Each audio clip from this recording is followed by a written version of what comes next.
الرحمن الرحيم إن الحمد لله نحمده ونستعينه ونستغفره ونعوذ بالله من شرور أنفسنا ومن سيئات أعمالنا من يهده الله فلا مضل له ومن يضلله فلا هادي له ونشهد أن لا إله إلا الله وحده لا شريك له ونشهد أن محمدا عبده ورسوله يا أيها الذين آمنوا اتقوا الله حق تقاته ولا تموتن إلا وأنتم مسلمون يا أيها الناس اتقوا ربكم الذي خلقكم من نفس واحدة وخلق منها زوجها وبث منهما رجالا كثيرا ونساء واتقوا الله الذي تساءلون به والأرحام إن الله كان عليكم رقيبا يا أيها الذين آمنوا اتقوا الله وقولوا قولا سديدا يصلح لكم أعمالكم ويغفر لكم ذنوبكم ومن يطع الله ورسوله فقد فاز فوزا عظيما فإن أصدق الحديث كتاب الله وخير الهدي هدي محمد صلى الله عليه وسلم وشر الأمور محدثاتها فإن كل محدثة بدعة وكل بدعة ضلالة وكل ضلالة في النار أما بعد فقد قال الله تبارك وتعالى في القرآن الكريم بعد أعوذ بالله من الشيطان الرجيم أفلا يتدبرون القرآن ولو كان من عند غير الله لوجدوا فيه اختلافا كثيرا அளவற்ற அருளாளனும் நிகரற்ற அன்புடையோனுமாகிய எல்லாம் வல்ல அல்லாஹுவை புகழ்ந்தவனாக ஸலவாத்தும் சலாமும் சாந்தியும் சமாதானமும் எம் உயிரிலும் மேலான தலைவர் முஹம்மது ஸல்லல்லாஹு அலைஹி வஸல்லம் அவர்கள் மீதும் அவர்களுடைய குடும்பத்தார்கள் தோழர்கள் நம் அனைவர்கள் மீதும் என்றென்றும் உண்டாகட்டும் என்று அல்லாஹுவை வேண்டியவனாக அல்லாஹுவினுடைய அருளால் வாராவாரம் நடைபெறுகிற இந்த ததப்புருல் குர்ஆன் அல் குர்ஆனை சிந்திப்போம் என்கிற அந்த பாடத்தின் ஊடாக இன்றைய தினமும் அல் குர்ஆன் சொல்ல வருகிற சில முக்கியமான கருத்துக்களை கொண்ட ஒரு சூறாவை நாம் ததப்புர் பண்ணி சிந்தித்து அந்த சூறா சொல்ல வருகிற விஷயங்களை பற்றிய ஒரு சில தகவல்களை உங்களோடு பகிர்ந்து கொள்ளலாம் என்று நினைக்கிறேன். இன்றைய தினம் சிந்தனைக்காக நாம் எடுத்துக்கொண்டிருக்கிற சூரா சூரத்துல் புரூஜ் என்று சொல்லக்கூடிய சூரா அல் குர்ஆனிலே இருக்கக்கூடிய மக்கியா அத்தியாயங்களில் ஒன்றாக இருக்கின்ற சூரத்துல் புரூஜ் என்று சொல்கிற அத்தியாயம் என்ன சொல்கிறது என்பதை சற்று நேரம் இந்த காலை பொழுதில் ததப்புர் பண்ணி அல்லாஹுக்காக சிந்தித்து பார்ப்பது பொருத்தம் என்று நினைக்கிறேன். இந்த சூறாவை இன்றைய நாள் நான் தெரிவு செய்ததற்கான காரணம், இன்றைய கால சூழல் எல்லா இடங்களிலும் முஸ்லிம் சமுதாயத்திற்கு பல்வேறு நெருக்கடிகள் சோதனைகள் வந்து கொண்டிருக்கின்றன. முஸ்லிம்கள் நெருக்கப்படுகிறார்கள். அழிவுகளோடும் பல்வேறு பிரச்சனைகளோடும் ஈமானிய சமுதாயம் வாழ்ந்து கொண்டிருக்கிறது. பாலஸ்தீனத்தை எடுத்துக்கொண்டால் அப்பாவி குழந்தைகள் முதல் பெண்கள் முதல் வயோதிபர்கள் என்று எல்லோரும் மிக கொடுமைப்படுத்தப்படுகிறார்கள். அந்த கொடுமைகளுக்கு பின்னால் இருக்கக்கூடியவர்கள் இந்த உலகத்தில் சந்தோஷமாக வெளிப்பார்வைக்கு வாழ்ந்து கொண்டிருக்கிறார்கள். இவற்றையெல்லாம் பார்க்கிற சில ஈமானிய சகோதரர்கள், ஈமானிய பலகீனம் உள்ளவர்கள், அல்லாஹ் இவற்றையெல்லாம் பார்த்து கொண்டுதானே இருக்கிறான். குழந்தைகள் கொலை செய்யப்படுகிறார்கள், கர்ப்பிணிகள் கருவறுக்கப்படுகிறார்கள், முதியவர்கள் வதைக்கப்படுகிறார்கள், அவர்களுடைய வீடுகள் பள்ளிவாசல்கள் பாடசாலைகள் வைத்தியசாலைகள் என்று சொல்லி எல்லா இடங்களிலும் குண்டுகள் வீசப்படுகின்றன. மிக கோரமாக கொலை செய்யப்படுகிறார்கள்.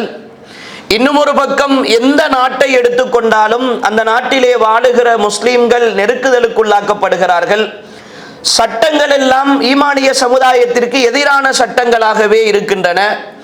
தீர்மானங்கள் எல்லாம் முஸ்லிம்களுக்கு எதிரான தீர்மானங்களாகவே இருக்கின்றன. ஆனால் இந்த சமுதாயம் தான் வெற்றி பெற்ற சமுதாயம் என்று நாம் நம்பிக்கொண்டிருக்கிறோம்.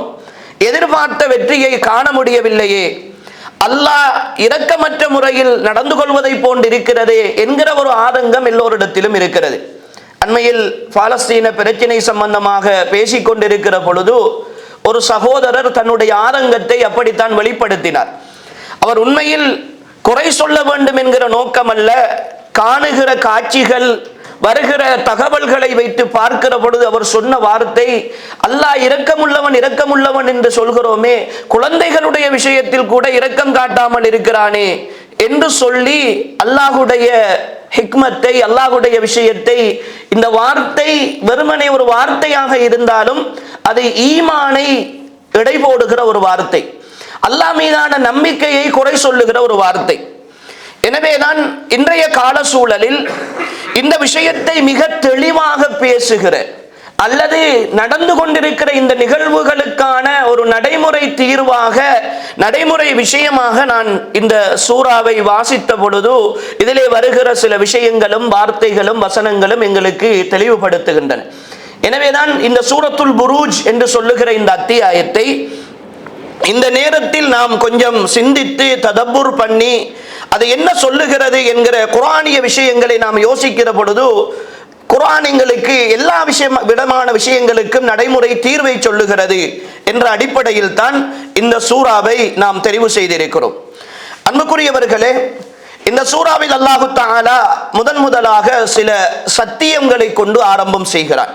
முதலாவது, நான் கடந்த பாடத்திலே சொன்னேன், ஒரு சூறாவை விளங்குவதற்கு முன்னால் அந்த சூறாவுக்கு ஏன் அந்த பெயர் வந்தது என்கிற ஒரு காரணத்தை நாம் யோசிக்க வேண்டும். சூரத்துல் புரூஜ், புரூஜ் என்று சொன்னால் நட்சத்திரங்கள் அல்லது கிரகங்கள் என்ற ஒரு பெயர் இருக்கிறது. இந்த பெயர் ஏன் இந்த சூறாவுக்கு வைக்கப்பட்டது என்பதில் அறிஞர்கள் மத்தியில் பல்வேறு கருத்து வேறுபாடுகளும் அல்லது கருத்துக்களும் நிலவுகின்றன. ஆனாலும் இதை பற்றி இந்த சூறாவினுடைய உள்ளடக்கத்தை வைத்து சொல்லுகிற அறிஞர்கள் சொல்லுகிறார்கள், நட்சத்திரங்களை அல்லாஹு தஆலா வானத்திற்குரிய ஒரு அலங்காரமாக படைத்திருப்பதாக குர்ஆனிலே சொல்லுகிறார். அந்த வானத்தை அலங்கரிப்பதற்காக நட்சத்திரங்களை அமைத்திருப்பதாக அல்லாஹு தஆலா சொல்லுகிறார். எப்படி நட்சத்திரங்கள் வானத்திற்கு அலங்காரமாக இருக்கிறதோ அதே போன்றுதான் ஒரு முஃமினுடைய வாழ்க்கையில் இந்த குர்ஆனும் அல்லாஹ் பற்றிய நம்பிக்கையும் இந்த சூரா சொல்ல வருகிற விஷயங்களும் அவனுக்கு ஒளியூட்டுகின்ற, அவனை அலங்கரிக்கின்ற விடயங்களாக இருக்க போகிறது என்பதற்காகத்தான் இந்த சூறாவுக்கு சூரத்துல் புரூஜ் என்ற பெயர் வைக்கப்பட்டிருக்கிறது. ஏனென்றால் இந்த சூரா முற்றுமுழுதாக ஈமானோடு தொடர்புபட்ட விஷயங்களை பேசுகிற சூரா. இந்த சூறாவில் மட்டும் அல்லாஹு தஆலா அஸ்மாவுல் ஹுஸ்னா என்று சொல்லுகிற அல்லாஹுடைய அழகிய திருநாமங்களில் இருந்து 11 வார்த்தைகளை அல்லாஹு தஆலா இந்த சூறாவில் பயன்படுத்தி இருக்கிறார். அஸ்மாவுல் ஹுஸ்னாவிலே 11 வார்த்தைகளை அல்லாஹு தஆலா இந்த சூறாவில் பயன்படுத்தி இருக்கிறார். அஸ்மாவுல் ஹுஸ்னா என்று சொல்லுகிற அழகிய திருநாமங்கள் எல்லாமே அல்லாஹ்வோடு தொடர்புபட்ட இறை நம்பிக்கையோடு ஈமானை உறுதிப்படுத்துகிற வாசகங்கள். அந்த அடிப்படையில் தான் மனிதனுக்கு அவனுடைய வாழ்க்கையில் ஈமானை கொண்டு ஒளியூட்டுகின்ற ஒரு சூறாவாக, அவனுடைய வாழ்வை அலங்கரிக்கின்ற ஒரு சூறாவாக இருக்கிற காரணத்தினால் தான் இந்த சூறாவுக்கு சூரத்துல் புரூஜ் என்ற பெயர் வைக்கப்பட்டிருக்கிறது என்று அல்லாமா இப்னு கஸீர் ரஹ்மஹுல்லாஹ் அவர்கள் தன்னுடைய தஃப்சீரிலே விளங்கப்படுத்துகிற பொழுது சொல்லுகிறார்கள்.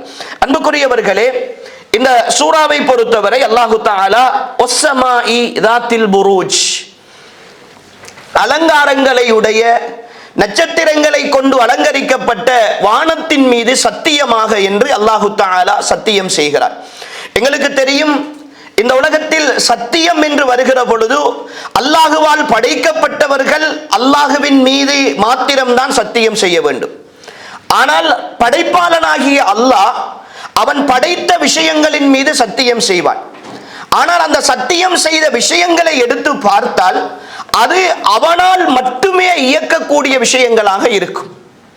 அவனுடைய சக்திக்கு மட்டும் உட்பட்டு இயங்கக்கூடிய விஷயங்களில் மட்டும்தான் அல்லாஹு தஆலா சத்தியம் செய்திருப்பான்.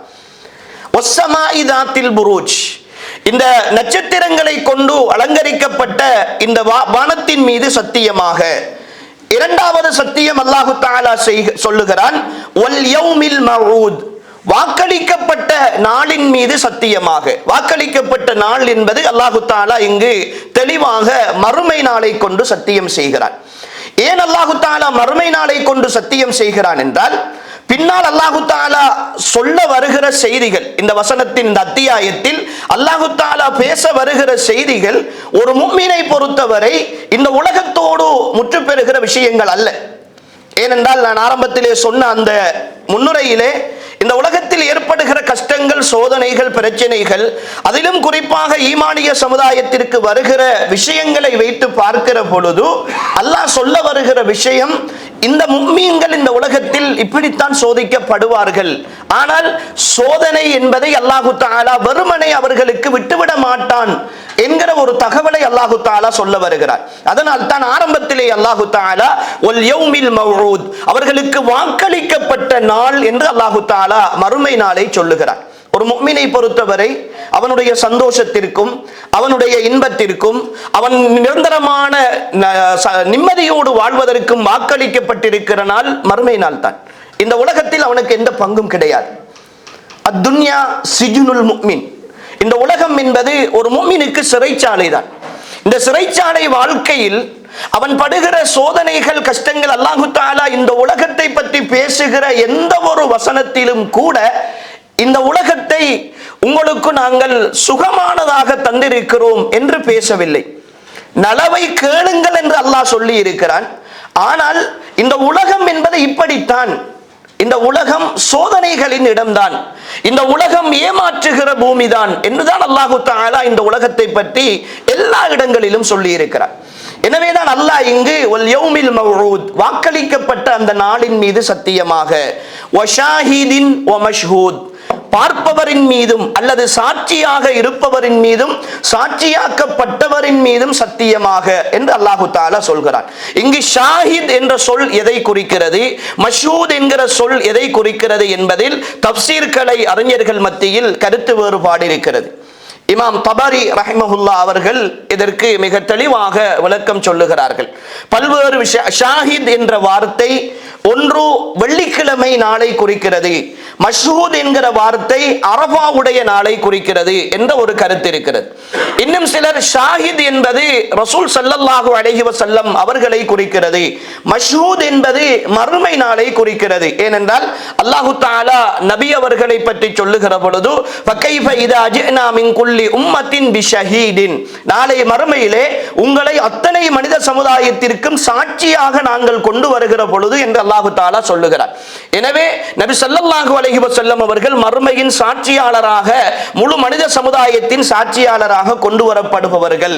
எனவே அந்த நாளில் தான் எல்லோருக்கும் எதிராக சாட்சி சொல்லுகிற ஒரு நிகழ்வு இடம்பெறும். எனவேதான் நபி அவர்களையும் மறுமை நாளையும் இந்த வசனம் குறிக்கிறது என்று சொல்லுகிறார்கள். அன்புக்குரியவர்களே, இந்த 3-4 விஷயங்களில் அல்லாஹு தஆலா சத்தியம் செய்துவிட்டு அடுத்த வசனத்தில் குத்தில அஸ்ஹாபுல் உஹ்தூத், குழி தோண்டியவர்கள், நெருப்பு கிடங்கை தோண்டியவர்கள் அழிக்கப்பட்டு விட்டார்கள் அல்லது சபிக்கப்பட்டு விட்டார்கள் என்ற ஒரு வசனத்தை சொல்லுகிறார். இந்த அல் உஹ்தூத், அஸ்ஹாபுல் உஹ்தூத் என்றால் யார்? இந்த கிடங்கு தோண்டியவர்கள் அல்லது குழி தோண்டியவர்கள் யார் என்கிற இந்த விஷயத்தில் நபி ஸல்லல்லாஹு அலைஹி வஸல்லம் அவர்கள் ஒரு நீண்ட வரலாற்றை சொல்லுகிறார்கள். அந்த வரலாறு ஈமானிய சமுதாயத்திற்கு அல்லாஹு தஆலா ஈமானில் உறுதியாக உள்ளவர்களுக்கு எப்படியாவது இந்த உலகத்தில் வெற்றியை கொடுப்பான் என்பதற்கான ஒரு அழகிய எடுத்துக்காட்டாக உள்ள ஒரு வரலாறு. முஸ்லிமிலே பதிவு செய்யப்பட்டிருக்கின்ற இந்த வரலாறு முஸ்லிமிலே 3005வது செய்தியாக பதிவு செய்யப்பட்டிருக்கிறது. ஒரு நீண்ட ஒரு சம்பவம். நபி ஸல்லல்லாஹு அலைஹி வஸல்லம் அவர்கள் சொல்கிறார்கள், உங்களுக்கு முன்வாழ்ந்த சமுதாயத்தில் ஒரு மன்னர் இருந்தார். இந்த அஸ்ஹாபுல் உஹ்தூத் என்கிற இந்த வார்த்தை நாம் நிறைய ஓதி இருக்கிறோம். இந்த சம்பவமும் எங்களுக்கு தெரிந்திருக்கும். இந்த வசனத்தோடு அல்லாஹு தஆலா இந்த சம்பவத்தை குர்ஆனிலே வேறு எங்கும் அல்லாஹு தஆலா பேசவில்லை. இந்த அத்தியாயத்தில் மட்டும் சுருக்கமாக சொல்லுகிறான். சொல்லிவிட்டு அல்லாஹு தஆலா அதற்குரிய கூலிகளை அடுத்தடுத்த விஷயங்களில் சொல்லுகிறார்.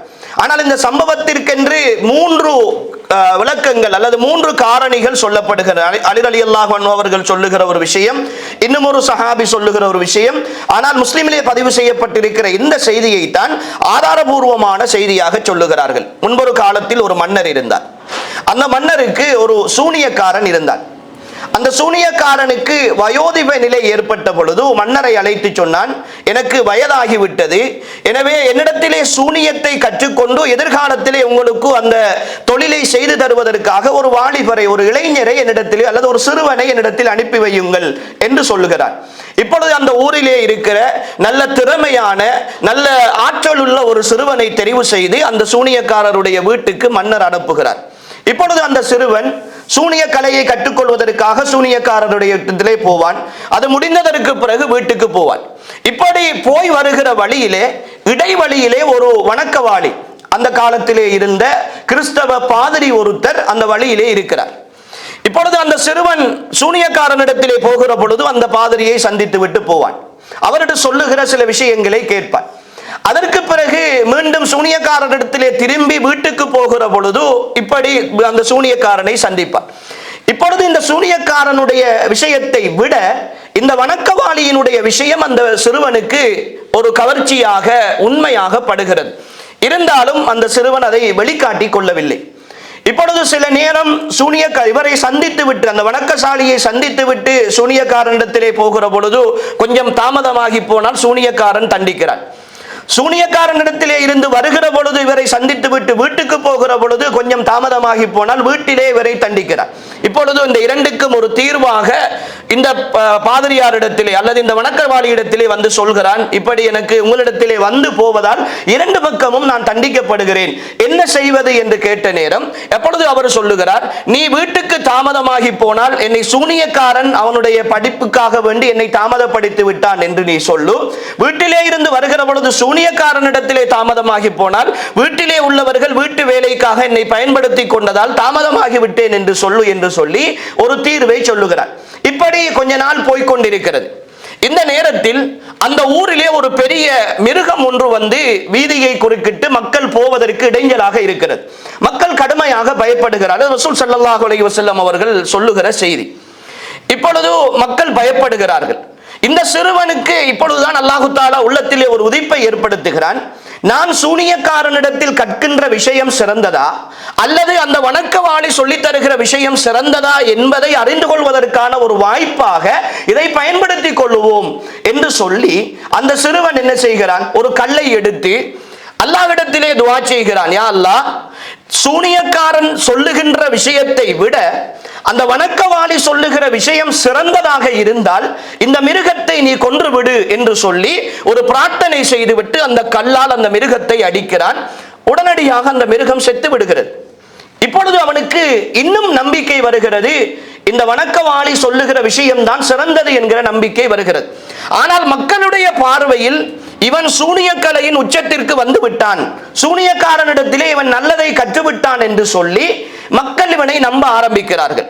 இந்த நேரம் அல்லாஹு தஆலா அந்த ஊரிலே இருக்கிற சில நோய்களை குணப்படுத்துகிறவன், குஷ்டம் கரம் குஷ்டம் போன்ற நோய்களை குணப்படுத்துகிற ஒரு ஆற்றலை அல்லாஹு தஆலா கொடுக்கிறார். ஆனாலும் அந்த ஆற்றலை சாதாரணமாக கொடுக்கவில்லை. அந்த சிறுவனிடத்திலே போய் தன்னுடைய நோயை முறையிடுகிற பொழுது அந்த சிறுவன் சொல்லுவான், நீங்கள் அல்லாஹ்விடத்திலே அல்லாஹ்வை ஈமான் கொள்ளுங்கள், என்னால் முடியவில்லை, நான் அல்லாஹ்விடத்தில் பிரார்த்தனை செய்வேன், அந்த பிரார்த்தனையின் மூலமாக அல்லாஹு தஆலா நிறைவேற்றி தருவான் என்று சொல்லி அந்த சிறுவன் சொன்னால் அந்த மக்கள் ஈமான் கொள்ளுவார்கள். அதற்கு பிறகு அவன் பிரார்த்தனை செய்வான், குணமாகும். இப்படி அல்லாஹு தஆலா அந்த சிறுவனுடைய பிரார்த்தனையை ஏற்றுக்கொண்டார். இந்த நேரத்தில் அந்த மன்னனுடைய அரசவையிலே இரண்டு கண்ணும் தெரியாத ஒரு குருடான அமைச்சர் இருந்தார். அந்த அமைச்சர் இந்த சிறுவனுடைய நோய்களை குணப்படுத்துகிறான் என்ற தகவலை கேட்டு இந்த சிறுவனிடத்திலே வருகிறார். நிறைய அன்பளிப்புகளை பெற்று சுமந்து கொண்டு வருகிறார். வந்து, எனக்கு உங்களுடைய சூனிய கலையின் ஊடாக இந்த பார்வையை நீ குணப்படுத்தி விடு, பார்வையை பெற்று தந்து விடு என்று கேட்கிறார். அப்பொழுது அந்த சிறுவன் சொல்லுகிறான், உண்மையில் எனக்கு பார்வையை பெற்று தருகிற எந்த சக்தியும் கிடையாது, நீங்கள் அல்லாஹ்வை ஈமான் கொள்ளுங்கள், நான் அல்லாஹ்விடத்திலே பிரார்த்தனை செய்வேன், அல்லாஹ் நாடினால் உங்களுக்கு பார்வையை திரும்ப தருவான் என்று கேட்ட நேரம் அந்த அமைச்சர் கேட்கிறார், எங்களுடைய மன்னரை விட ஒரு ரப்பு, ஒரு இரட்சகன் உனக்கு இருக்கிறாரா, ஒரு கடவுள் உனக்கு இருக்கிறாரா என்று கேட்ட நேரம், ஆம், ரப்பி ஒரப்புக்கல்லா, என்னுடைய ரப்பும் உங்களுடைய ரப்பும் அல்லாஹுதான், அல்லாஹுவை ஏற்றுக்கொள்ளுங்கள் என்று சொல்லுகிறார். இந்த அமைச்சருக்கு வேறு வழி இல்லை, பார்வை கிடைக்க வேண்டும் என்பதற்காக அல்லாஹுவை ஏற்றுக்கொள்கிறார், ஈமான் கொள்ளுகிறார். அவன் பிரார்த்தனை செய்கிறான், அல்லாஹு தஆலா அந்த பார்வையை திரும்ப கொடுத்து விடுகிறார். இப்பொழுது அந்த அமைச்சருக்கு இன்னும் அந்த ஈமான் அதிகரிக்கிறது. மன்னருடைய சபைக்கு வருகிறார். வந்த நேரம் மன்னர் திரும்ப கேட்கிறார், உன்னுடைய பார்வையை பெற்று தந்தது யார் என்று கேட்ட நேரம் அவர் சொல்லுகிறார், என்னுடைய ரப்பு எனக்கு என்னுடைய பார்வையை திரும்ப தந்து விட்டான். இப்பொழுது அந்த மன்னருக்கு கோபம் ஏற்படுகிறது. என்னை விட வேறொரு ரப்பு, ஒரு கடவுள் உனக்கு இருக்கிறாரா என்று கேட்ட நேரம் அவர் திரும்ப சொல்லுகிறார், ரப்பி ரப்பு கல்லா, என்னுடையதும் உங்களுடைய ரப்பு அல்லாஹ் தான் என்று சொல்லி இப்பொழுது அந்த தன் மன்னரை கடவுள் என்கிற தரத்திலே இருந்து இவர் நிராகரிக்கிறார். இதன் மூலமாக இவர் கடுமையாக அந்த மன்னரின் மூலமாக வேதனை செய்யப்பட்டு ஒரு கட்டத்தில் அந்த சிறுவனை இவர் காட்டிக் கொடுக்கிறார். வேதனை தாங்க முடியாமல் அந்த சிறுவனை காட்டிக் கொடுக்கிறார். அதற்கு பிறகு அந்த சிறுவன் அந்த சபைக்கு அழைத்து வரப்படுகிறார். அழைத்து வரப்பட்டு கடுமையாக வேதனை செய்யப்படுகிறார். வேதனை செய்யப்படுகிற பொழுது ஒரு கட்டத்தில் இயலாத பொழுது அந்த வணக்கவாளியை காட்டிக் கொடுத்து விடுகிறார். இவரின் மூலமாகத்தான் இதை கற்றுக்கொண்டேன் என்று காட்டிக் கொடுத்து விடுகிறார். இப்பொழுது அந்த மன்னர் அந்த வணக்கவாளியை சபைக்கு எடுத்து அவருடைய தலையிலே வாளை வைத்து இரண்டாக பிளந்து அவரை கொலை செய்து விடுகிறார். இப்பொழுது இந்த காட்சியை அந்த சிறுவனுக்கு முன்னே செய்துவிட்டு இந்த சிறுவனிடத்திலே சொல்கிறார், நீயும் இந்த என்னை ரப்பாக ஏற்றுக்கொள்ளவில்லை என்றால் உன்னையும் நான் இப்படித்தான் கொலை செய்வேன் என்று சொல்லி மிரட்டுகிறார். ஆனால் அந்த சிறுவன் மிரட்டல்களுக்கு பயப்படவில்லை. எனவே முதல் கட்டமாக இந்த மன்னர் என்ன செய்கிறார் என்றால், சில காவலாளிகளை அழைத்து இந்த சிறுவனை ஒரு கடலுக்கு அழைத்து செல்லுங்கள், ஒரு படகிலே கடலுக்கு கொண்டு செல்லுங்கள். அங்கு சென்று இந்த சிறுவனிடத்தில் எங்களுடைய மன்னரை ரப்பாக ஏற்றுக்கொள்கிறாயா என்று கேளுங்கள். அவன் ஆம் என்று சொன்னால் மீட்டிக் கொண்டு வாருங்கள், இல்லை என்றால் அவனை நடுக்கடலிலே தள்ளிவிடுங்கள் என்று சொல்லி அனுப்புகிறார். இப்பொழுது அவர்கள் அழைத்து கொண்டு போகிறார்கள். ஒரு கட்டத்திலே இவனை தள்ளி விடுவதற்கு வருகிற பொழுது, அல்லாஹும்ம க்ஃபினீஹிம் பிமா ஷிஅத, யா அல்லாஹ் நீ நாடியவாறு இவர்களுடைய விஷயத்தில் எனக்கு நீ போதுமாக இருந்து கொள், இவர்களிடத்தில் இருந்து என்னை காப்பாற்றி விடு என்று அந்த சிறுவன் துஆ செய்கிறான். துஆ செய்ததோடு படகு அசைகிறது. படகிலே இருந்த எல்லோரும் கடலுக்குள் விழுந்து விடுகிறார்கள். அந்த சிறுவன் மட்டும் திரும்ப வருகிறார். மீண்டும் மன்னருடைய சபைக்கு வருகிறான். என்ன நடந்தது என்று மன்னர் கேட்கிறார். அவர்களுடைய விஷயத்தில் அல்லாஹ் என்னை காப்பாற்றி விட்டான், எனக்கு போதுமாக இருந்து விட்டான் என்று அந்த சிறுவன் சொல்லுகிறார். இப்பொழுது மீண்டும் சிலரை அழைத்து ஒரு மலை உச்சிக்கு கொண்டு சென்று அந்த மலை உச்சியிலே வைத்து மன்னரை ரப்பாக ஏற்றுக்கொள்கிறாயா என்று கேளுங்கள், இல்லை என்றால் நீங்கள் அவனை தள்ளிவிடுங்கள் என்று சொல்கிறார். இப்படியே நடக்கிறது. மீண்டும் சிறுவன் துஆ செய்கிறான். கூட்டி போனவர்கள் எல்லாம் விழுந்து விடுகிறார்கள். சிறுவன் மீண்டு வருகிறார். இப்படி மன்னர் அவனை கொலை செய்வதற்கான எல்லா முயற்சிகளிலும் தோல்வி கண்ட பொழுது கடைசியாக அந்த சிறுவன் சொல்லுகிறான், என்னை நீங்கள் கொலை செய்ய வேண்டுமாக இருந்தால் நான் சொல்வதை போன்று செய்தால் மட்டுமே என்னை கொலை செய்ய முடியும் என்று சொல்லி ஒரு மைதானத்திலே இந்த ஊர் மக்கள் எல்லோரையும் ஒன்று சேருங்கள், என்னை ஒரு கணுவிலே ஒரு கம்பிலே என்னை கட்டி வையுங்கள், கட்டி வைத்து விட்டு பிஸ்மில்லாஹி ரப்பில் குலாம், இந்த சிறுவனுடைய ரப்பாகிய அல்லாஹுடைய பெயரை கொண்டு நான் இந்த அம்பை எய்கிறேன் என்று சொல்லி என் மீது நீங்கள் அம்பை எய்யுங்கள், அது என்னுடைய கன்னத்தில் வந்து தாக்க வேண்டும், அப்படி தாக்கினால் மட்டும்தான் என்னை நீங்கள் அழிக்க முடியும் என்று சொல்லுகிறார். இப்பொழுது மக்கள் எல்லாம் இந்த சிறுவனை நோக்கி வந்து கொண்டிருக்கிற இந்த சூழலில் மன்னருக்கு வேறு வழி தெரியவில்லை. எப்படியாவது இவரை கொலை செய்து விட வேண்டும் என்பதற்காக ஒரு நாளை குறிப்பிட்டு அறிவிப்பு செய்கிறார். அறிவிப்பு செய்து எல்லா மக்களையும் ஒன்று சேர்க்கிறார். ஒன்று சேர்த்து ஒரு மைதானத்திலே ஒன்று சேர்த்து இந்த சிறுவனையும் ஒரு இடத்திலே ஒரு உயரமான இடத்திலே கட்டி வைத்து மன்னர் தன்னுடைய கையிலே அம்பை எடுத்து பிஸ்மில்லாஹி ரப்பில் குலாம் என்று சொல்லி அவர் அம்பெய்கிறார். அந்த நேரத்தில் அவருடைய கன்னத்திலே வந்து அந்த அம்பு தைக்கிறது. அவர் அந்த கன்னத்தை நோக்கி கையை வைத்த நிலையிலே அந்த சிறுவன் ஷஹீதாகி போகிறார். இந்த காட்சியை அந்த ஊர் மக்கள் எல்லாம் பார்த்து கொண்டிருந்த பொழுது மன்னரே சிறுவனுடைய ரப்பினுடைய பெயரை சொல்லித்தான் இந்த அம்பை எய்கிறார் என்றால் மன்னரிடத்தில் என்ன ருபூபியத் இருக்க போகிறது, இவரை எப்படி ரப்பாக நாம் ஏற்றுக்கொள்வது என்று சொல்லி அந்த ஊரிலே உள்ள எல்லா மக்களும் அல்லாஹ்வை ஏற்றுக்கொள்கிறார்கள்.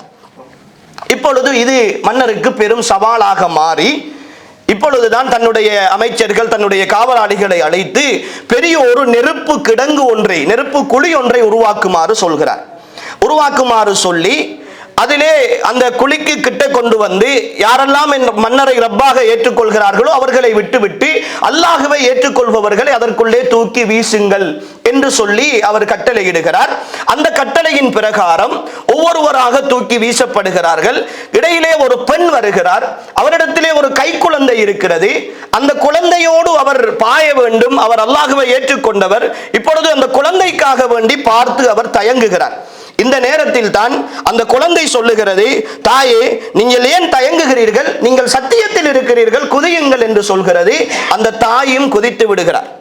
இந்த சம்பவத்தை தான் அல்லாஹு தஆலா அஸ்ஹாபுல் உஹ்தூத், குத்தில அஸ்ஹாபுல் உஹ்தூத், இந்த கிடங்குகளே போடப்பட்டவர்கள், அந்த கிடங்கை ஏற்படுத்தியவர்கள் சபிக்கப்பட்டு விட்டார்கள் என்று அல்லாஹு தஆலா சொல்லுகிறார்.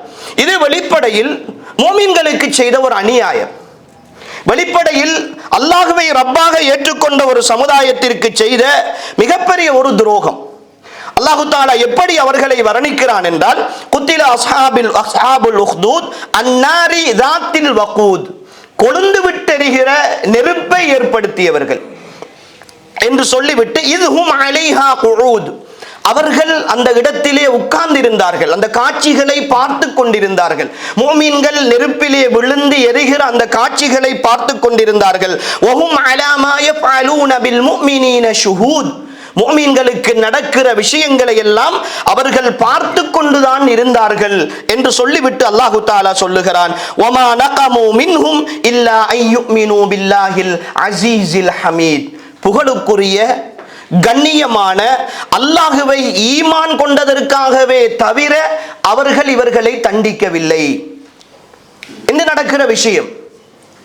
முஸ்லிம்கள் என்கிற ஒரே காரணத்திற்காகத்தான் இன்று எல்லா இடங்களிலும் ஈமானிய சமுதாயம் தண்டிக்கப்பட்டு கொண்டிருக்கிறது.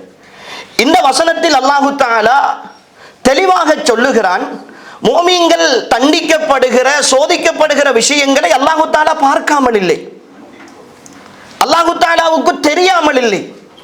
ஏன் இவர்கள் எல்லாம் தண்டிக்கப்படுகிறார்கள் என்கிற விஷயத்தில் அல்லாஹுக்கு தெளிவில்லாமல் இல்லை. நாம் நினைத்துக் கொண்டிருக்கிறோம் எல்லா இடங்களிலும் இவ்வளவு பிரச்சனை நடக்குது, அல்லாஹ் பார்த்தும் பார்க்காம இருக்கிறானா, அல்லாஹ்க்கு விளங்குற இல்லையா, அல்லாஹ்க்கு இரக்கம் இல்லையா? மனசுல அப்படி எங்களுக்கு சில நேரம் அந்த எங்கட அந்த உணர்வுகளின் உச்சகட்டம், எங்களோட ஈமானை தாண்டிய பேச்சுக்கள் வந்து விடுவது வளமை. ஆனா அல்லாஹ் இந்த அத்தியாயத்தில் சொல்லுகிறான், அவன் மூமின்களுக்கு அவர்கள் ஈமான் கொண்டதற்காகத்தான் இந்த அநியாயத்தை செய்கிறார்கள். அவர்கள் அல்லாஹ்வுக்கு தெரியும்.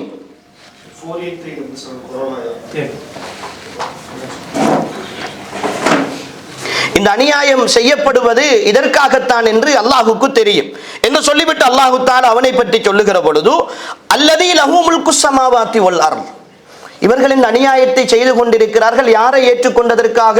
இந்த வானம் பூமியினுடைய ஆட்சி அதிகாரம் யாரிடத்தில் இருக்கிறதோ அந்த அல்லாஹுவை ஏற்றுக்கொண்டதற்காகத்தான் இவர்கள் தண்டிக்கிறார்கள். அதற்காகத்தான் இந்த அநியாயத்தை செய்கிறார்கள். வல்லாஹு அலா குல்லி ஷைஇன் ஷஹீத், அல்லாஹு தஆலா எல்லாவற்றையும் பார்த்து கொண்டுதான் இருக்கிறான். வல்லாஹு அலா குல்லி ஷைஇன் ஷஹீத், அல்லாஹு தஆலா எல்லாவற்றையும் பார்த்து கொண்டுதான் இருக்கிறான். இந்த குர்ஆன் வசனம் அன்புக்குரியவர்களே, எங்கள் ஒவ்வொருவருடைய ஈமானோடு வாழ்க்கையோடு பேசுகிற ஒரு விஷயம். இந்த வாழ்க்கையில் நடக்கிற என்ன பிரச்சனையாக இருந்தாலும் சரி, அல்லாஹ்வுடைய பார்வையில் இருந்து தப்பிய நிலையில் என்னுடைய வாழ்க்கையில் எந்த பிரச்சனையும் நடப்பது கிடையாது, எனக்கு எந்த நிலைமைகளும் ஏற்படுவதும் கிடையாது. உண்மையில் எனக்கு ஒரு நிலையை அல்லாஹ் ஏற்படுத்துகிறான் என்றால் அந்த நிலை அல்லாஹ் ஏதோ ஒரு நலவுக்காகத்தான் ஏற்படுத்தி இருப்பான். நான் நம்பி இருக்கிறேன், என் ரப்பு என் தாயை விட பல லட்சக்கணக்கான மடங்கு அன்புள்ளவன் என்று நான் நம்பி இருக்கிறேன். என் தாய் எனக்கு எதிராக துரோகம் செய்ய மாட்டாள், என் தாய் எந்த சந்தர்ப்பத்திலும் எனக்கு அநியாயம் செய்ய மாட்டாள் என்ற ஒரு நம்பிக்கை சாதாரணமான ஒரு தாயின் மீது இருந்தால், அல்லாஹ் சொல்லுகிற இந்த வசனத்தை சிந்தித்து பாருங்கள். இதை கொஞ்சம் ததப்புர் பண்ணி பார்க்கிற பொழுது, வல்லாஹு அலா குல்லி ஷைஇன் ஷஹீத், அல்லாஹு தஆலா எல்லாவற்றையும் பார்த்து கொண்டிருக்கிறான். சொல்லிவிட்டு அடுத்த வசனத்தில் அல்லாஹ் சொல்லுகிறான், இன்னல்லதீன ஃபதனுல் முஃமினீன வல் முஃமினாத், முஃமினான ஆண்களையும் பெண்களையும் குழப்பத்திற்குள்ளாக்குபவர்கள், அவர்களுக்கு பிரச்சனைகளை ஏற்படுத்துபவர்கள், சும்மலம் யதூபு, அதிலிருந்து அவர்கள் தௌபா செய்து மீளவில்லை என்றால், ஃபலஹும் அதாபு ஜஹன்னம், அவர்களுக்கு அல்லாஹு தஆலா நரகத்தினுடைய வேதனையை வைத்திருக்கிறான். வலஹும் அதாபுல் ஹரீக், அவர்களுக்கு அல்லாஹ் சுட்டெரிக்கின்ற வேதனையையும் வைத்திருக்கிறான் என்று அல்லாஹு தஆலா சொல்லுகிறான். இந்த வசனத்தில் அல்லாஹ் முஃமின்களுக்கு எதிராக செயற்படுபவர்களுக்கு இரண்டு விதமான வேதனைகளை சொல்லுகிறான். ஒன்று நரகத்தினுடைய வேதனை, இன்னும் ஒன்று சுட்டெரிக்கிற வேதனை. இந்த சுட்டரிக்கிற வேதனை என்றால் என்ன, நரகத்தினுடைய வேதனை என்றால் எங்களுக்கு தெரியும், நாம் புரிந்திருக்கிறோம், அது பற்றி தெரிந்திருக்கிறோம். வலகும் அதாபுல் ஹரீக் என்கிற இந்த வசனத்தை பொறுத்தவரை அல்லாஹு தஆலா அவர்களை நரகத்தில் நுழைவிக்கிற வரைக்கும் காத்திருக்க மாட்டான். அவர்களுடைய மண்ணறையிலேயே அவர்களுக்கு வேதனை செய்வான். அவர்கள் இந்த உலகத்தை விட்டு பிரிவதுதான் தாமதம். நான் பின்னால் சில வசனங்களை சொல்லி காட்டுவேன். அல்லாஹு தஆலா ஏன் இவர்களை விட்டு கொடுத்திருக்கிறான், இவர்களுக்கு ஏன் அல்லாஹு தஆலா அவகாசம் கொடுத்திருக்கிறான் என்று அல்லாஹு தஆலா குர்ஆனிலே பல இடங்களில் சொல்லி காட்டுகிறான். எங்களுடைய ஈமானை பலப்படுத்துகிற சில வசனங்களை அல்லாஹு தஆலா சொல்லி காட்டுகிறான். அன்புக்குரியவர்களே, இந்த வசனத்தில் அல்லாஹு தஆலா அப்படி சொல்லுகிறான். சொல்லிவிட்டு அடுத்து முஃமின்களுக்கு ஒரு ஆறுதல் சொல்லுகிறான். இன்னல்லதீன ஆமனு வ அமிலுஸ் ஸாலிஹாத்தி லஹும் ஜன்னாத்துன் தஜ்ரி மின் தஹ்திஹல் அன்ஹார். யார் அல்லாஹுவை ஈமான் கொண்டு நல்லமல்கள் செய்கிறார்களோ அவர்களுக்கு கீழால் ஆறுகள் ஓடிக்கொண்டிருக்கிற சுவனங்கள் அவர்களுக்கு இருக்கின்றன. இந்த உலகம் என்னதான் சிரமத்தோடு வாழ்ந்தாலும் நாம் நினைத்து கொண்டிருக்கிறோம், பாலஸ்தீனிலே இருக்கிற அல்லது வேறு நாடுகளிலே இருக்கிற முஸ்லீம்கள் அழிக்கப்படுகிறார்கள், கொலை செய்யப்படுகிறார்கள் என்று நினைத்து கொண்டிருக்கிறோம். நாம் ஒன்றை புரிந்து கொள்ள வேண்டும், அவர்கள் இந்த உலகத்தின் மிக பெரும் இரக்கமுள்ளவனை நோக்கி அவர்கள் போய்கொண்டிருக்கிறார்கள். இந்த உலகத்தின் பல்வேறு சோதனைகளில் இருந்து அவர்கள் விடுதலை பெற்று போய்கொண்டிருக்கிறார்கள். நான் அடிக்கடி நினைத்து பார்ப்பதுண்டு, இன்று நாம் உலகத்தில் வாழ்ந்து கொண்டு மற்றவர்களை அழிக்கப்படுகிற முஸ்லிம்களை பார்த்து கவலைப்படுகிறோம். ஒருவேளை மஹ்ஷரிலே அவர்கள் எப்படி கவலைப்படுவார்கள் தெரியுமா? எங்களுடைய நிலைமையை பார்த்து, இவனும் பலஸ்தீனிலே பிறந்திருக்கலாமே, இவனும் அந்த இடத்தில் இருந்திருக்கலாமே என்று அவர்கள் கவலைப்படுவார்கள். ஏனென்றால் மறுமையில் அவர்கள் அடைகிற இன்பங்கள், மறுமையில் அவர்களுக்கு அல்லாஹ் கொடுக்க இருக்கிற சந்தோஷங்கள் இந்த உலகத்தில் நாம் வாழ்ந்து கொண்டிருக்கிற இந்த தற்காலிகமான அல்லது கிடைத்திருக்கிற இந்த அற்பமான சுகங்களுக்கு ஈடானது அல்ல. நாம் தடுமாறிக்கொண்டிருக்கிறோம். நாம் செய்கிற சின்ன சின்ன அமல்களோடு, சின்ன சின்ன விஷயங்களோடு எனக்கு சுவர்க்கம் கிடைக்குமா கிடைக்காதா, எனக்கு நன்மை கிடைக்குமா கிடைக்காதா, இது கபூல் செய்யப்பட்டிருக்குமா பட்டிருக்காதா என்கிற விஷயத்தில் தடுமாறிக் கொண்டிருக்கிறோம். ஆனால் அவர்கள் ஷஹீதுகள் என்ற அந்தஸ்தோடு போய்கொண்டிருக்கிறார்கள். குழந்தைகளாக நூற்றுக்கணக்கான ஆயிரக்கணக்கான சிறுவர்கள், குழந்தைகள், அவர்களுடைய பெற்றோர்கள் செய்கிற பொறுமைகள், அன்புக்குரியவர்களே, இவைகள் எல்லாம் நாம் நினைத்து விடக்கூடாது. இந்த அற்பமான உலகில் குல் மதாஉத் துன்யா கலீல், நபியே நீங்கள் அவர்களுக்கு இந்த உலகத்தினுடைய சுகங்கள், சந்தோஷங்கள், இன்பங்கள் எல்லாம் மிக அற்பமானது என்று சொல்லுங்கள். ஃபமன் ஸுஹ்ஸிஹ அனின் நாரி வ உத்கிலல் ஜன்னத ஃபகத் ஃபாஸ். எவன் இந்த உலகத்தில் வாழும் காலத்தில் நல்லவனாக வாழ்ந்து மறுமையிலே நரகத்தை விட்டு பாதுகாக்கப்பட்டு சுவர்க்கத்திற்குள் நுழைவிக்கப்படுகிறானோ ஃபகத் ஃபாஸ், அவன்தான் வெற்றி அடைந்தவன் என்று நபியே நீங்கள் சொல்லுங்கள். அந்த வெற்றி அவர்களுக்கு திண்ணமாக உறுதியாக கிடைத்துக் கொண்டிருக்கிற ஒரு சமுதாயம். நான் தொங்கிக் கொண்டிருக்கிறேன். நாளை மறுமையில் என் நிலைமை என்ன என்று தெரியாத நிலையில் இருக்கிறேன். அவர்கள் ஷஹீதுகளாக அந்தஸ்தோடு போய்கொண்டிருக்கிறார். அல்லாஹ் அதைத்தான் சொல்லுகிறான். இன்னல்லதீன ஆமனு வ அமிலுஸ் ஸாலிஹாத் லஹும் ஜன்னாத்துன் தஜ்ரி மின் தஹ்திஹல் அன்ஹார் ذلிகல் ஃபௌஸுல் கபீர். ذلிகல் ஃபௌஸுல் கபீர். இந்த உலகத்தில் எதிரியை வென்று விட்டோம் என்கிறதல்ல, யாரும் உதவி செய்யாமல் தவித்துக் கொண்டிருக்கிறார்கள் என்பதல்ல. ذلிகல் ஃபௌஸுல் கபீர். மறுமையில் அவர்களுக்கு கொடுக்கிற வெற்றி இருக்கிறது, அவர்களுக்கு நாங்கள் கொடுக்கிற அந்த சந்தோஷம் இருக்கிறது, அதுதான் மிகப்பெரிய வெற்றி என்று அல்லாஹு தஆலா இந்த வசனத்தில் சொல்லிவிட்டு அல்லாஹ்வை பற்றி அடுத்த வசனங்களில் அல்லாஹ் சொல்லுகிறான். இதெல்லாம் அல்லாஹ் எல்லாம் இந்த உலகத்தில் நடந்து கொண்டிருக்கிறது, எல்லாவற்றையும் கண்டும் காணாமல் இருக்கிறான் என்று நினைத்துக் கொண்டிருப்பவர்களுக்கு அல்லாஹ் அடுத்த வசனங்களில் தன்னை பற்றி பேசுகிறான். இன்ன பத்ஷ ரப்பிக லஷதீத். நிச்சயமாக உம்முடைய ரப்பினுடைய பிடி இருக்கிறதே அது மிக கடுமையானது. அவன் பிடிப்பான், பிடிக்க வேண்டிய நேரத்தில் பிடிப்பான். எதிரிகளுக்கு அவன் அவகாசம் கொடுப்பது என்பது அவனால் அவனுடைய இயலாமை அல்ல. அவன்தான் இந்த உலகத்தினுடைய எல்லாவற்றின் மீதும் ஆற்றல் மிக்கவன். இன்னஹு யுப்திஉ வ யுஈத். அவன்தான் எல்லாவற்றையும் உருவாக்குகிறான், எல்லாவற்றையும் மீளெழுப்ப போபவனும் அவன்தான். அவனுடைய உருவாக்கத்தில் தான் எல்லாம் இருக்கிறது. நாம் நம்பிவிடக் கூடாது, நினைத்து விடக்கூடாது அல்லாஹுக்கு இது இயலாதாக்கும், அல்லாஹுவால் இது முடியாத காரியம் என்று நினைத்து விடக்கூடாது. வஹுவல் கஃபூருல் வதூத். அவன் அன்புள்ளவனும் மன்னிப்பவனுமாக இருக்கிறான். ذுல் அர்ஷில் மஜீத். கண்ணியத்துக்குரிய அர்ஷுக்கு சொந்தக்காரனாக இருக்கிறான் என்று சொல்லிவிட்டு அல்லாஹு தஆலா அடுத்த வசனத்தில் சொல்லுகிறான், ஃபஅலுல் லிமா யுரீத், அவன் விரும்பியவற்றை இந்த உலகத்தில் செய்யக்கூடியவனாக இருக்கிறான். ஃபஅலுல் லிமா யுரீத், அவன் விரும்பியதுதான் இந்த உலகத்தில் நடக்கும். நாம் தலைகீழாக நின்று புரண்டு அடித்தாலும், நாம் என்னதான் என்னுடைய வாழ்க்கையை ஒட்டுமொத்தமாக அர்ப்பணித்து முயற்சி செய்தாலும் கூட இந்த உலகத்தில் அல்லாஹ் நாடியதை தவிர வேறொன்றும் நடக்க மாட்டாது என்பதை அல்லாஹு தஆலா அவனுடைய திருமறையில் மிக தெளிவாக சொல்லி காட்டுகிறான். ஒரு வசனத்தில் அல்லாஹு தஆலா சொல்லுகிறான், வலவ் ஷா அல்லாஹு தஆலா நாடி இருப்பானாக இருந்தால் மக்ததலு, அவர்கள் எல்லோரையும் அல்லாஹு தஆலா அழித்திருப்பான். வலாக்கின் அல்லாஹ் யஃஅலு மா யுரீத், அல்லாஹ் நாடியதைத்தான் இந்த பூமியில் செய்து கொண்டிருக்கிறான் என்று சொல்லிவிட்டு அல்லாஹு தஆலா, அன்புக்குரியவர்களே, நிறைய வசனங்களில் அல்லாஹு தஆலா ஏன் இவர்களுக்கு அவன் அவகாசம் கொடுத்திருக்கிறான் என்பதை சொல்லுகிறான். இந்த குர்ஆன் வசனம் ஃபஅலுல் லிமா யுரீத் என்று சொல்லுகிற இந்த வசனத்தை நாம் ததப்புர் பண்ணுகிற பொழுது நிறைய வசனங்கள் எங்களுக்கு வருகிறது. அல்லாஹு தஆலா ஒரு வசனத்தில் சொல்லுகிறான், வலவ் யுஅஜ்ஜிலுல்லாஹு லின்னாஸி அஷ்ஷர்ர இஸ்திஅஜாலஹும் பில் கைரி லகுதிய இலைஹிம் அஜலுஹும். அல்லாஹு தஆலா மனிதர்களுக்கு அவர்கள் செய்கிற தீமைகளின் காரணமாக, வலவ் யுஅஜ்ஜிலுல்லாஹு லின்னாஸ், அல்லாஹு தஆலா எல்லாவற்றையும் விரைவுபடுத்துவதாக இருந்தால், ஷர்ர இஸ்திஅஜாலஹும் பில் கைர், அவர்கள் நலவை கொண்டு கெடுதியை அவர்கள் செய்கிற பொழுது அதற்கு அவன் அதிகரிப்பதாக இருந்தால், லகுதிய இலைஹிம் அஜலுஹும், அல்லாஹு தஆலா எப்பொழுதும் அவர்களுடைய தவணைகளை தீர்த்திருப்பான், எப்பொழுதும் அளித்திருப்பான். ஆனால் ஃபனதருல்லதீன லா யர்ஜூன லிகாஅனா ஃபீ துக்யானிஹிம் யஅமஹூன், யாரெல்லாம் எங்களுடைய சந்திப்பை விரும்பாமல் இருக்கிறார்களோ, நம்பாமல் இருக்கிறார்களோ, அவர்களுடைய அழிச்சாட்டியத்தின் மீது அவர்களை கொஞ்சம் நாங்கள் விட்டு வைத்திருக்கிறோம்.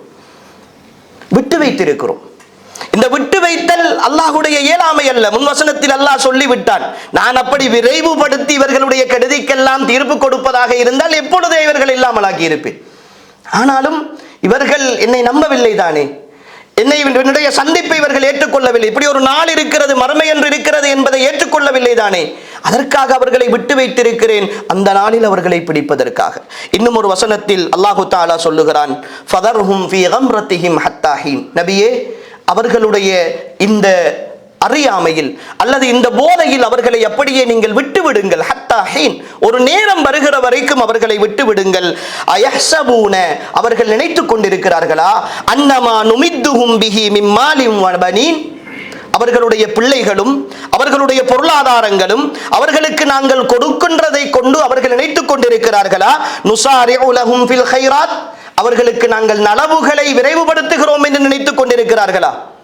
நாங்கள் பிள்ளைகளுக்கு கொடுக்கிறோம், காசு பணத்தை கொடுக்கிறோம், வல்லரசுகளாக இருக்கிறார்கள், நிறைய அறிவோடு இருக்கிறார்கள், ஆயுதங்கள் தயாரிக்கிறார்கள், நல்ல பணத்தோடு இருக்கிறார்கள், உலகத்தை ஆட்சி செய்கிற அளவுக்கு தைரியத்தோடு இருக்கிறார்கள் என்பதற்காக இவர்களுக்கு நலவுகளை கொடுத்து கொண்டிருக்கிறோம் என்று இவர்கள் நினைத்துக் கொண்டிருக்கிறார்களா? பல்லா யஷ்உரூன், இருந்தாலும் அவர்கள் இதை உணர மாட்டார்கள். இவர்களை நாங்கள் விட்டு வைத்திருக்கிறோம், ஒரு சந்தர்ப்பத்தை கொடுத்திருக்கிறோம். அல்லாஹு தஆலா இன்னொரு வசனத்தில் அல்லாஹ் சொல்லுகிறான், வலா யஹ்ஸபன்னல்லதீன கஃபரு அன்னமா நும்லி லஹும் கைருல் லிஅன்ஃபுஸிஹிம்.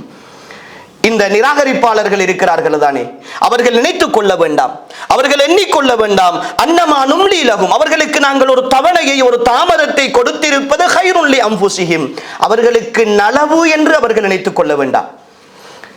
இன்னமா நும்லி லஹும் லியஸ்தாது இஸ்மா, அவர்கள் இன்னும் பாவம் செய்ய வேண்டும், இன்னும் அவர்கள் பாவம் செய்ய வேண்டும்.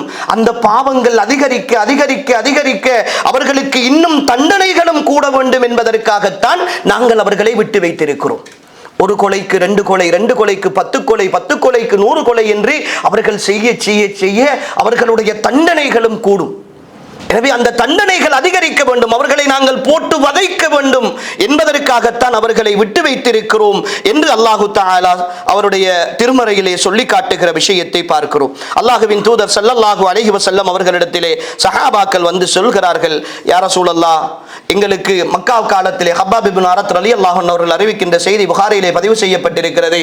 யா ரசூலல்லாஹ், எங்களுக்காக வேண்டி நீங்கள் துஆ செய்யக்கூடாதா, நாங்கள் கடுமையாக கஷ்டப்படுகிறோமே என்று சென்று அவர்கள் சொன்ன நேரம் நபி ஸல்லல்லாஹு அலைஹி வஸல்லம் அவர்கள் சொல்கிறார்கள், உங்களுக்கு முன்பு வாழ்ந்த ஒரு சமுதாயத்தில் ஒரு மனிதர் கொண்டு வரப்படுவார், அவரை ஒரு குழியிலே போட்டு புதைப்பார்கள், அவருடைய நடுத்தலையிலே வாளை வைத்து 2ஆக பிளப்பார்கள், அதே போன்று இரும்பாலான சீப்பை கொண்டு வந்து அவர்களுடைய உடம்பை அப்படியே வாந்து அந்த தோலை வேறாக சதை வேறாக அவரை எடுப்பார்கள். இருந்தாலும் அவர்கள் பொறுமையோடு இந்த மார்க்கத்திலே இருந்தார்கள். வலாகின்னக்கும் தஸ்தாயிலூன், நீங்கள் அவசரப்படுகிறீர்கள் என்றார்கள் ரசூல் ஸல்லல்லாஹு அலைஹி வஸல்லம். எனவே ஈமானிய சமுதாயத்தை பொறுத்தவரை இந்த சோதனைகள் என்பது சாதாரணமானது என்பதை அல்லாஹு தஆலா இந்த வசனத்தில் சொல்லி காட்டுகிறான். அல்லாஹ் எல்லாவற்றையும் பார்த்து கொண்டுதான் இருக்கிறான். அவன் நாடியவற்றை செய்வான். இந்த விட்டு கொடுத்தல் என்பது அல்லது அல்லாஹு தஆலா தாமதப்படுத்துதல் என்பது காபிர்களுக்கான அல்லது இந்த பாவங்கள் செய்பவர்களுக்கான நலவு அல்ல. யாரெல்லாம் இந்த இடத்திலே ஷஹீதாகி கொண்டிருக்கிறார்களோ, சோதனைகளுக்கு உட்பட்டு கொண்டிருக்கிறார்களோ, அவர்களுடைய நன்மைகளை அதிகரித்து இவர்களுடைய பாவங்களை அல்லாஹு தஆலா அதிகரிக்கிறான். ஏனென்றால் நாம் பார்த்து பழகியது இந்த உலகத்தினுடைய சந்தோஷத்தை, நாம் இன்பமாக நினைப்பது இந்த உலகத்தை. அதனால் தான் நமக்கு அப்படியான வார்த்தைகள் வருகின்றன. அந்த மறுமை மீதான ஆழமான பற்றும் நம்பிக்கையும் எங்களுடைய உள்ளத்தில் இல்லை. இந்த உலகம் அப்படித்தான். இந்த உலகத்தில் நீங்கள் எப்படித்தான் வாழ்ந்தாலும் சோதனைக்குட்படுத்தப்படுவீர்கள். இந்த உலகத்தில் எப்படித்தான் சந்தோஷங்களை தேடி அலைந்தாலும் 100% இன்பங்களை இந்த உலகத்தில் அடைந்தவர்கள் யாரும் இருக்க முடியாது. மிக பெரும் பணக்காரர்களை, இந்த உலகத்தின் கோடீஸ்வரர்களை போய் கேட்டாலும் அவர்களும் ஏதோ ஒரு சோதனையோடு தான் இந்த உலகத்தில் வாழ்ந்து கொண்டிருப்பார்கள். எனவே இந்த உலகம் அப்படித்தான். இதை சொல்லிவிட்டு அல்லாஹு தஆலா அந்த வசனத்தினுடைய இறுதியிலே அல்லாஹு தஆலா பேசுகிறான். சில அழிக்கப்பட்ட சமுதாயங்களை அல்லாஹ் நினைவுபடுத்துகிறான். ஹல் அதாக ஹதீசுல் ஜுனூத், சில படைகளுடைய செய்திகள் உங்களிடத்தில் வந்ததா? நீங்கள் இப்படி அவசரப்படுகிறீர்கள், எல்லாமே அல்லாஹ் பார்த்து கொண்டிருக்கிறான், இதற்கு ஒரு முடிவு வராதா என்று நீங்கள் யோசிக்கிறீர்கள். இதற்கு முன்னர் வாழ்ந்த சமுதாயத்தினுடைய செய்திகள் உங்களிடத்தில் வரவில்லையா? ஃபிரௌன் வ சமூத், ஃபிரௌனை பற்றியும் சமூது கூட்டத்தை பற்றியும் உங்களிடத்தில் செய்திகள் வரவில்லையா? அன ரப்புக்குமுல் அலா, நான் தான் பெரிய ரப்பு என்று சொல்லிக் கொண்டிருந்த ஃபிரௌனை இந்த உலகத்தில் கடைசி நேரத்தில் நான் மூசாவுடைய ரப்பை ஏற்றுக்கொள்கிறேன் என்று சொல்ல வைத்து வந்தானே அல்லாஹ். இந்த உலகத்தில் பெரும் ஆடம்பரத்தோடு வாழ்ந்து கொண்டிருந்த ஃபிரௌனை கடைசி நேரம் நீரிலே மூழ்கிற பொழுது ஆமன்னா பி ரப்பி ஹாரூன வ மூசா, மூசாவுடைய ஹாரூனுடைய ரப்பை நான் ஏற்றுக்கொள்கிறேன் என்று சொல்ல வைத்தவன் தானே அல்லாஹ். அல்லாஹ் அப்படித்தான் விட்டு கொடுத்தான். இந்த உலகத்தில் எல்லா அழிச்சாட்டியங்களும் பண்ணுகிற அளவுக்கு விட்டு கொடுத்தான். குழந்தைகள் பிறக்க பிறக்க வெட்டி கொலை செய்கிற அளவுக்கு விட்டு கொடுத்தான். அவர்களுடைய அதிகாரத்தை அல்லாஹ் பறந்து கொடுத்தான். மூசா தன்னுடைய தூதரை அந்த சொந்த தேசத்தில் இருந்து விரட்டுகிற அளவுக்கு அல்லாஹ் விட்டு கொடுத்தான். எல்லா சோதனைகளும் வருகிற அளவுக்கு விட்டு கொடுத்தான். ஆனாலும் கடைசி முடிவு, கடைசி நேரம் அல்லாஹ் பிடித்தான். சமூது கூட்டம் இந்த உலகத்தில் தங்களை அழிக்க யாருமில்லை என்று வாழ்ந்த கூட்டம். சாலிஹ் அலைஹிஸ்ஸலாம் அவர்களோடு போட்டி போட்ட கூட்டம். முஅஜிஸாவை கண்ணுக்கு முன்னால் காட்ட வேண்டும், மலையிலே இருந்து ஒட்டகம் மலை பிளந்து ஒட்டகம் வர வேண்டும், வருகிற ஒட்டகம் ஒட்டகமாக இருக்க வேண்டும், வந்த மாத்திரத்தில் அது குட்டி போட வேண்டும் என்றெல்லாம் நிபந்தனையிட்டு அந்த முஅஜிஸாவை கண்ணெதிரே கண்ட பொழுதும் கூட அதை நம்பாத கூட்டம், மாறு செய்த கூட்டம். மலைகளை குடைந்து வாழ்ந்தவர்கள். இன்றும் கூட சவுதி அரேபியாவினுடைய அல் உலா பகுதிக்கு சென்றால் மதாயின் சாலிஹ் என்று சொல்லுகிற ஒரு பகுதி இருக்கிறது. மதீனாவிலே இருந்து சுமார் 400 கிலோமீட்டர் தூரம். சாலிஹ் அலைஹிஸ்ஸலாம் அவர்களுடைய சமூது கூட்டம் வாழ்ந்த பகுதி இன்று வரைக்கும் அப்படியே இருக்கிறது. அந்த பகுதிக்கு போய் பார்த்தால் கிட்டத்தட்ட 5000 வருடங்களுக்கு முன்னால் வாழ்ந்த ஒரு சமுதாயம் ஒரு மலை பிரதேசத்தை எப்படி தங்களுடைய நகரமாக மாற்றி இருக்கிறார்கள் என்கிற அவர்களுடைய கட்டடக்கலையும் அந்த நுட்பங்களும் அவர்களுடைய வாழ்வியல் விஷயங்களும் அவர்கள் வீடுகளுக்குள் மலைகளை மாடிகளாக அமைத்து வாழ்ந்திருக்கிற நிலைமைகளையும் புரிந்து கொள்ளலாம். நீங்கள் யூடியூபிலே மதாயின் சாலிஹ் என்று அடித்தால் கூட அந்த வீடியோக்கள் உங்களுக்கு வரும். இன்று வரைக்கும் அந்த இடம் அப்படியே பாதுகாக்கப்பட்டிருக்கிறது.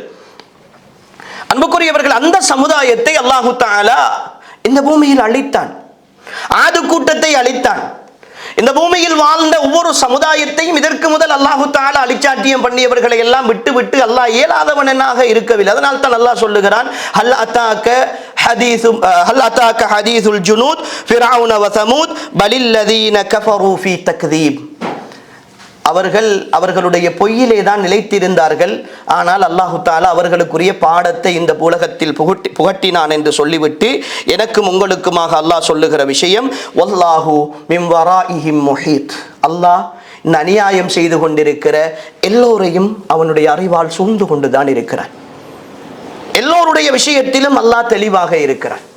யாரை பற்றி எனக்கு என்னுடைய சொந்த வாழ்க்கையில் கூட யாராவது ஒருத்தன் எனக்கு துரோகம் செய்கிறான், அநியாயம் செய்கிறான் என்றால் அவன் அநியாயம் செய்துவிட்டு சந்தோஷமாக இருக்கிறானே என்று நீங்கள் கவலைப்படாதீர்கள்.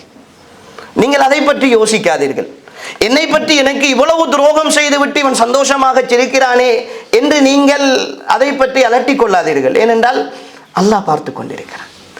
இந்த விஷயங்களுக்கெல்லாம் எப்பொழுது கணக்கு தீர்க்க வேண்டுமோ அப்பொழுது அவன் தீர்ப்பான். எனக்கும் உங்களுக்கும் தெரியாது. வல்லாஹு யஅலமு வ அன்தும் லா தஅலமூன் குத்திப அலைக்குமுல் கிதாலு வ ஹுவ குர்ஹுல் லக்கும். உங்களுக்கு அல்லாஹ் தஆலா வெறுப்பாக இருக்கிற நிலையில் தான் யுத்தத்தை கடமையாக்கி இருக்கிறான். ஆனால் எந்த விஷயத்தில் சில விஷயத்தை நீங்கள் விரும்புவீர்கள், அந்த விஷயத்தில் உங்களுக்கு அல்லாஹ் தஆலா கெடுதியை வைத்திருப்பான். சில விஷயத்தை நீங்கள் வெறுப்பீர்கள், அல்லாஹ் தஆலா உங்களுக்கு அதிலே நல்லதை வைத்திருப்பான். வல்லாஹு யஅலமு வ அன்தும் லா தஅலமூன். உங்களை பற்றிய விஷயங்களை உங்களுக்கு தெரியாது, அல்லாஹ்வுக்கு தான் தெரியும் என்று அல்லாஹ் சொல்லுகிறார். எனவே அன்புக்குரியவர்களே, இந்த சூரத்துல் புரூஜ் முழுக்க முழுக்க எங்களோடு அதைத்தான் பேசுகிறது, எங்களோடு அதைத்தான் சொல்லுகிறது. எங்களுடைய ஈமானை பலப்படுத்துகிறது. எங்களுக்கு சொந்த வாழ்க்கையில் நடக்கிற பிரச்சனையும், சமூக வாழ்க்கையில் நடக்கிற பிரச்சனையும், உம்மத்துக்கு நடக்கிற பிரச்சனையும் இவையெல்லாம் அல்லாஹுடைய பார்வையில் இருந்து தப்பியதாக, அல்லாஹ் இவற்றையெல்லாம் கவனிக்காமல் இருக்கிறான் என்கிற விஷயத்திற்கு வந்துவிடக் கூடாது. அலைஸல்லாஹு பிஅஹ்கமில் ஹாக்கிமீன். அல்லாஹ் மிக பெரும் ஒரு நீதியாளனாக இல்லையா என்று அல்லாஹ் கேட்கிறான். அவனுடைய நீதி என்பது நானும் நீங்களும் நினைக்கிற நீதி அல்ல. அவன் செய்கிற ஹிக்மத் என்பது நானும் நீங்களும் நினைப்பதை போன்றது அல்ல. அவனுக்கு தெரியும் எந்த இடத்தில் யாரை எப்படி எவ்வளவு நேரம் விட்டு பிடிக்க வேண்டும் என்று அவனுக்கு தெரியும். வல்லதீன கذبوا بآياتنا سنستدرجهم من حيث لا يعلمون. எங்களுடைய வசனங்களை பொய்ப்பித்து வாழ்ந்து கொண்டிருப்பவர்களை அவர்கள் அறியாத நிலையில் படிப்படியாக நாங்கள் பிடிப்போம் என்று அல்லாஹ் சொல்லுகிறான். وأملي لهم. அவர்களுக்கு சின்ன ஒரு தவணை நான் கொடுத்திருக்கிறேன். இன்ன கைதி மதீன். என்னுடைய சூழ்ச்சி மிக பலமானது என்று அல்லாஹ் சொல்லுகிறான்.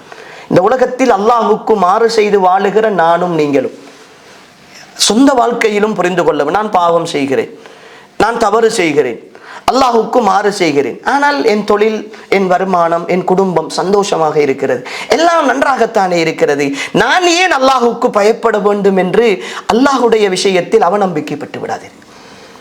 அல்லாஹ்வை பயந்து கொள்ள வேண்டும். இந்த சந்தர்ப்பங்கள் எல்லாம் சோதனைகளுக்கு, நான் பாவத்தோடு இருக்கிற பொழுது வருகிற சந்தோஷம் எனக்கு சோதனை, நான் அல்லாஹ்வுக்கு வழிபட்டிருக்கிற நிலையில் வருகிற கஷ்டம் எனக்கு சோதனை. அதை புரிந்து கொள்ள வேண்டும். பாவத்தோடு சந்தோஷம். ஒரு நாள் சுபகு தொழவில்லை, வேண்டுமென்றே நான் தொழாமல் எழுந்திருக்கிறேன், எனக்கு தூக்கம் மிகைத்ததோ அல்லது வேறு காரணங்களோ இல்லாமல் வேண்டுமென்றே தொழ வேண்டும் என்ற கடமை இருந்தும் நான் பொடுபோக்காக அந்த தொழுகையை விட்டு எழுந்திருக்கிறேன் என்றால், அந்த நாளில் எனக்கு ஏதாவது ஒரு நலவு நடந்தால் புரிந்து கொள்ளுங்கள், அது எனக்கு தோல்வி, அது எனக்கு தோல்வி. ஏன்? நான் அல்லாஹ்வுடைய பாதுகாப்பில் இல்லை. மன் ஸல்ல சுப்ஹ வஹுவ ஃபீ திம்மத்தில்லாஹ். சுபஹு தொழுத வந்தான் அல்லாஹ்வுடைய பாதுகாப்பில் இருக்கிறான். அல்லாஹ்வுடைய பாதுகாப்பில் இல்லாத எனக்கு ஏதோ ஒரு புறத்தில் எனக்கு ஒரு நலவு நடக்கிறது என்றால் பெரும் ஒரு சோதனை எனக்கு பின்னால் காத்திருக்கிறது. அதே நேரம் ஒரு நாள் நான் சுபஹு தொழுகிறேன், அல்லாஹ்வுக்காக இஹ்லாஸோடு நான் தொழ வேண்டும் என்கிற எண்ணத்தோடு எழுந்து தொழுகிறேன். அன்றைய நாளில் எனக்கு அல்லாஹ் ஒரு சோதனையை தருகிறான் என்றால் புரிந்து கொள்ளுங்கள், அது எங்களுக்கு வெற்றி.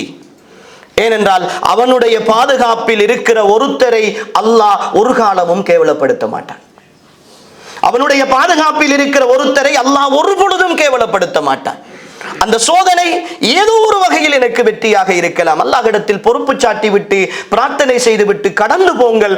அல்லாஹ் அதன் மூலமாக வைத்திருக்கிற நலவை அன்புக்குரிய சகோதரர்களே, சகோதரிகளே, நானும் நீங்களும் தெளிவாக புரிந்து கொள்ள முடியாது. அல்லாஹ்வுடைய விஷயத்தில் அவசரப்பட்டு வார்த்தைகளை விட்டு விடாதீர்கள். அல்லாஹ்வுடைய விஷயத்தில் அவசரப்பட்டு வார்த்தைகளை விட்டு விடாதீர்கள். அல்லாஹு தஆலா இந்த வசனத்தினுடைய இறுதியை இப்படி முடிக்கிறான். பல் ஹுவ குர்ஆனுன் மஜீத். மாறாக இது ஒரு கண்ணியத்துக்குரிய மகத்தான ஒரு குர்ஆன். ஃபீ லவ்ஹின் மஹ்ஃபூஸ். இது பாதுகாக்கப்பட்ட ஒரு ஏட்டிலே இருக்கிறது என்று முடிக்கிறார். நேரத்தோடு அல்லாஹு தஆலா சொன்னதற்கும் இந்த முடிவுக்கும் என்ன தொடர்பு என்றால், அன்புக்குரியவர்களே, இந்த குர்ஆனில் பேசுகிற விஷயங்கள் எல்லாமே சத்தியமானவை. வெறுமனே கற்பனையாக அல்லாஹ் பேசவில்லை. முடியாத விஷயங்களை அல்லாஹ் வாக்குறுதியாக தரவில்லை. அல்லாஹுவால் இயலாது என்று எந்த இடத்திலும் அல்லாஹு தஆலா சொல்லவில்லை. குர்ஆன் யாருடைய கையாடலும் இல்லாத பாதுகாக்கப்பட்ட ஒரு வேதம். லா யமஸ்ஸுஹு இல்லல் முத்தஹ்ஹரூன், பரிசுத்தமான மலக்குகளை தவிர வேறு யாரும் அதை தீண்டி பார்க்காத ஒரு வேதம் இந்த வேதம். எனவே இந்த வேதத்தில் லா யாத்தீஹில் பாத்திலு மின் பைனி யதைஹி வலா மின் கல்பி, முன்னாலோ பின்னாலோ எந்த ஒரு பொய்யும் அசத்தியமும் நுழையாத வேதம் இந்த வேதம். இந்த வேதத்தில் சொல்லப்படுகிற விஷயத்தை தெளிவாக ததப்புர் பண்ணி அதை சிந்தித்து அதில் வருகிற விளக்கங்களை நாம் புரிந்து கொள்கிற பொழுது அன்புக்குரியவர்கள் என்னுடைய ஈமான் பலப்படும், என்னுடைய ஈமான் பலப்படும். எவ்வளவு விஷயம் இந்த சூறாவில் அல்லாஹ் எத்தனை தடவை இந்த சூறாவை ஓதி இருப்போம், ஓதி விட்டுத்தான் இந்த விஷயங்களை எல்லாம் பேசி இருப்போம்.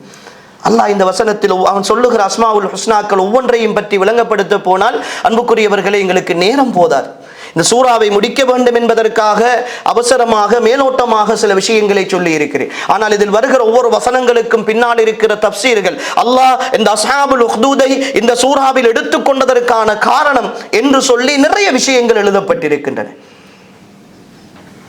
எனவே அன்புக்குரியவர்களே, அந்த அஸ்ஹாபுல் உஹ்தூதுடைய அந்த கிடங்குவாசிகளுடைய நிலைமையும் அதுதான். அவர்கள் அந்த சிறுவனின் மூலமாக ஈமான் கொண்டவர்களை அவர்கள் போட்டு வதைத்தார்கள். ஆனால் அவர்களுடைய வதையை அல்லாஹ் பார்த்து கொண்டு மௌனமாக இருந்தான் என்பது அர்த்தம் அல்ல. அவர்களுக்கென்று அல்லாஹு தஆலா தண்டனையை தயார்படுத்தி கொண்டே இருக்கிறான். அந்த தண்டனை அவர்களுக்கு மறுமையிலும் இருக்கிறது, அவர்களுடைய கபரிலும் இருக்கிறது. அவர்களை சுட்டரிக்கிற வேதனை, எப்படி அவர்கள் முஃமின்களை வதைத்தார்களோ, எப்படி குண்டு போட்டு அழித்தார்களோ, எப்படி கைகால்களை உடைத்தார்களோ, எப்படி அவர்களுடைய வாழ்க்கையை சின்னாபின்னப்படுத்தினார்களோ, எப்படி அவர்களுடைய வீடுகளை இல்லாமல் இடித்தார்களோ, எப்படி அவர்களுடைய பள்ளிவாசல்களையும் வைத்தியசாலைகளையும் குண்டு போட்டு அழித்தார்களோ, இவர்களுக்கெல்லாம் அல்லாஹு தஆலா அவர்கள் என்னென்ன முறையில் இந்த உலகத்தில் இந்த முஃமின்களுக்கு வேதனை செய்தார்களோ அத்தனை வேதனைகளையும் அல்லாஹு தஆலா வகை வகையாக கொடுப்பான்.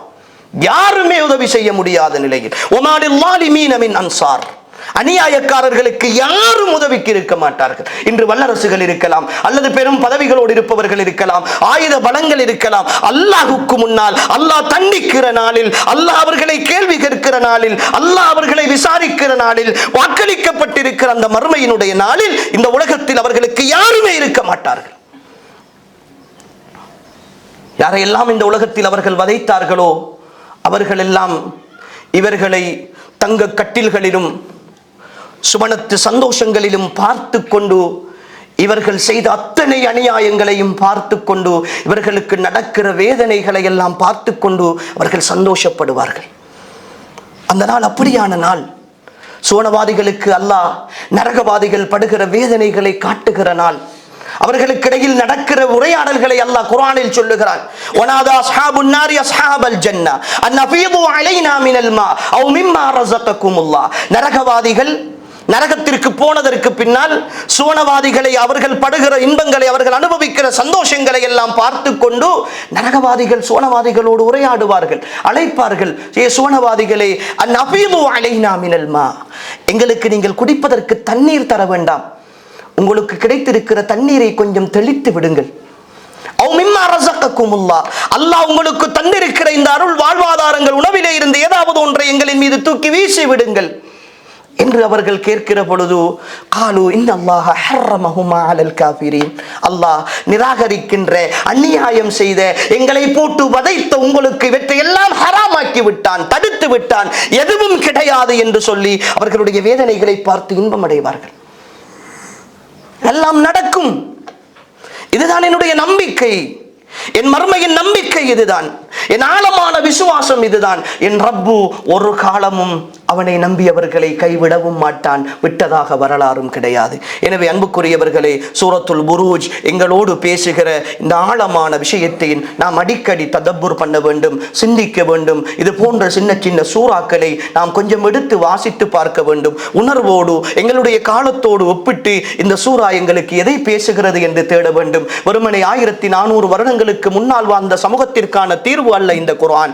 அவர்களுக்காக பேசியதல்ல இந்த குர்ஆன். எனக்கும் உங்களுக்குமாக மறுமை வரைக்கும் வருகிற எங்களுடைய சந்ததிகளுக்காக பேசுகிற குர்ஆன் இந்த குர்ஆன். எனவே அன்புக்குரிய சகோதரர்களே, இன்றைய கால சூழலில் அல்லாஹ்வை பற்றி தவறான வார்த்தைகளை பேசிவிடாதீர்கள். அல்லாஹ்வுடைய பண்புகளில் குறை கண்டு விடாதீர்கள்.